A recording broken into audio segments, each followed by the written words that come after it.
everybody! So we're back again this week. I hope you've all had a good half term, enjoyed some time off schoolwork, and here we are again, and we are remembering the question that we did, well, it would be 2 weeks ago now. So the question was, how can we glorify God? I wonder if you can remember it before I say it. I'll say it now. By loving him and by obeying his commands and laws.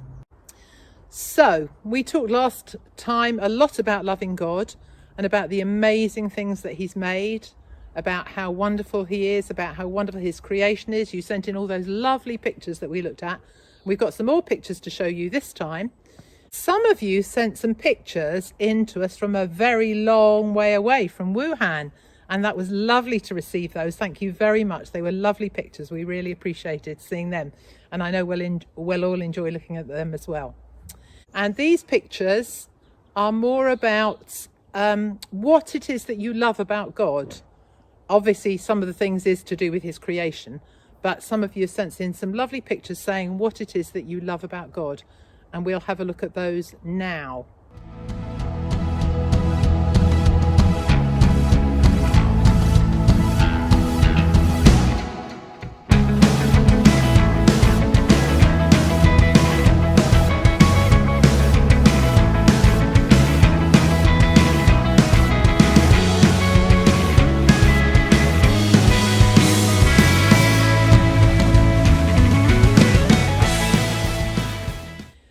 Time we're going to talk a bit more about the second part of the answer to the question, which is about obeying God's commands and laws. Now, I don't know what you think of when you hear the words commands and laws, but I think maybe sometimes we have a bit of a bad feeling about those words. They sound a bit strict. Now, when I was at school a very long time ago, I won't tell you how many years ago, but it was a very long time ago, my head teacher used to come in for our assemblies. She used to walk up some steps and walk across the stage, and she was wearing a black gown, one of the gowns that people wear when they go to get their graduation, and she sometimes wore a black hat as well, and she looked quite scary. And one of the things that would happen if you disobeyed some of the school rules, you had to go and sit outside her office. There was an office and there were curtains and there was one chair there. And if you had disobeyed some of the rules, you had to go and sit outside there. And that was a really scary thought. And that was one way that made me want to always obey the rules of the school. As you can imagine, I did not want to be sitting outside that chair because everybody knew why you were. But God doesn't want us to obey his commands and laws because we're scared of him. That's not always a good reason for obeying laws and rules. Now, I'm sure that there are rules in your houses and your homes. We wouldn't call them necessarily commands and laws, but they are things that your parents would say to keep you safe. And we're going to watch a little illustration of why a parent might tell a child to do something to keep them safe.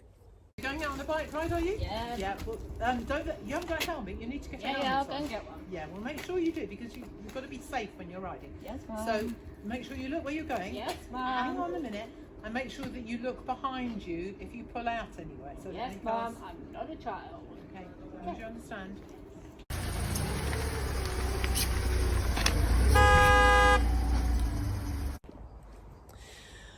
So you can see the reason why I was telling Naomi to be very careful when she went out on her bike, because there nearly was a nasty accident and that could happen. And she hadn't got a helmet on. If she'd got knocked off the bike, it could have been very serious. So that's why I was reminding her of what the rules were when she went out on the road cycling. So God wants to keep us safe in this lovely world that he's made. He wants us to look after the world, and he wants us to look after each other and to keep us safe. And you remember right at the beginning of time when he made Adam and Eve, he put them in a beautiful garden, the Garden of Eden, and that must have been so stunning.